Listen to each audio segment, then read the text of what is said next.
we have Hayden here. We're going to start with auscultations in the upper right quadrant. Right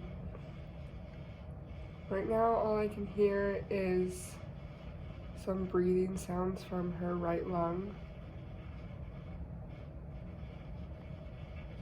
If I move towards the middle a little bit, I can feel her aorta, I can hear it, not feel it, her aorta pumping. My patient's also in reclined position. If I go over to the upper left quadrant, I can hear breathing sounds from the left lung.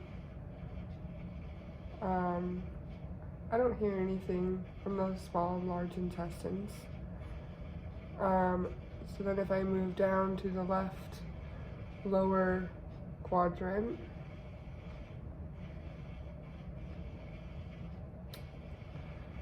I'm gonna get a little bit of some gurgling from the small intestine, sounds like. So if I move over to the lower right quadrant,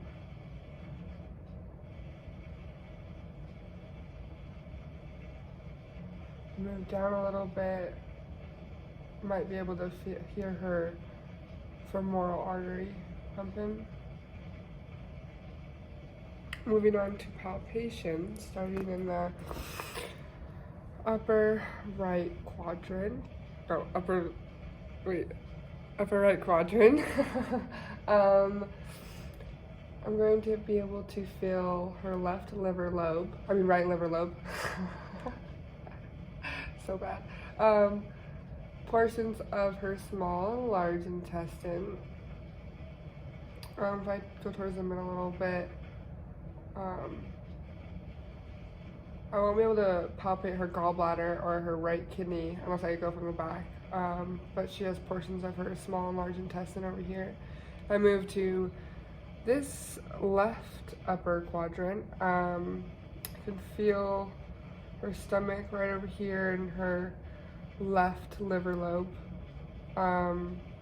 She's got her left kidney over here, portions of her small and large intestines too. I'd be able to palpate her spleen if it was inflamed or enlarged, but it's not. She's also got her pancreas over here.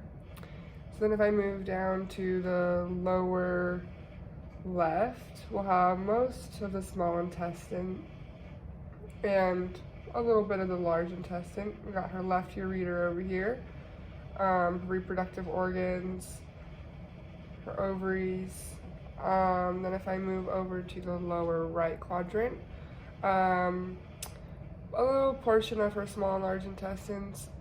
She got her right ureter over here, her cecums over here, and her reproductive organs.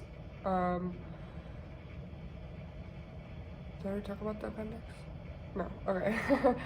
If her appendix was inflamed, I'd be able to feel it, but I don't. Well, she doesn't actually have one, so I wouldn't be able to feel it anyways. That's good.